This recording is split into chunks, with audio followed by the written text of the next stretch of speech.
everyone. Welcome back to another episode of Explore the Spectrum. I'm your host, Janetta, and I'm joined with Leah today. How are you doing, Leah? I'm good. How are you? Well, thank you. I'm excited to talk to you. Hope ABA is a consulting organization. Help us understand, what does that mean? Hope ABA is a response to COVID. And what I recognized while working with another company that temporarily closed is our families were at home with their children with autism, and they were highly impacted because their therapy wasn't available to them. And so I created a small organization to go into the home and work with students and children on the spectrum so they can continue to progress. So you're able to fill that void by doing home-based therapy. Is that what I'm understanding correct? Yes. Oh, how Mm-hmm. lovely. So I'm a big fan of home-based therapy. That's not any issue against clinical-based options. I just feel like when you're in the house and you as a parent can see what the therapist is doing, it allows for you to take some of those skills forward to dinner time and to getting up in the morning and getting ready for school. You're starting to absorb a little bit more and be able to apply it within areas and times that you wouldn't ordinarily have a therapist available to you. So sorry, high praise from me on just saying I love the idea of any home based services because it's wonderful. And for you doing this because of the gap that you're seeing in COVID is a wonderful mission to have. So, if anyone is listening right now, ABA sometimes gets great press and sometimes it gets, a little bit of pushback. And I really feel like it's very individual for the situation on which one you're looking at.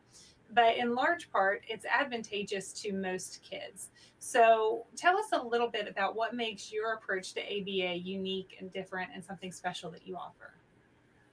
That's a great question. I'm actually finishing my PhD dissertation on the lived experiences of special education teachers working with young students with autism in the classroom.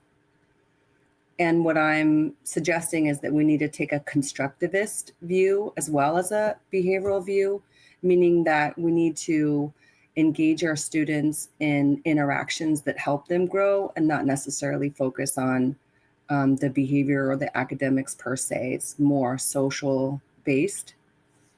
Hmm. I love that. And it's so true. You have to be able to integrate. And like I said, I was so excited when you told me home based stuff. It's the same when it's school, right? If you're able to apply something and help a teacher understand something to a larger capacity, not only are they going to be able to help that child when you're not there, but it might be applicable to another child in the class that doesn't have a formal diagnosis or might not have those same support structures in place. So, hats off to you for some of the work that you're doing. If someone's wanting to learn more about you, what exactly is your geographical area that you service, and how do you go about helping people maybe further about?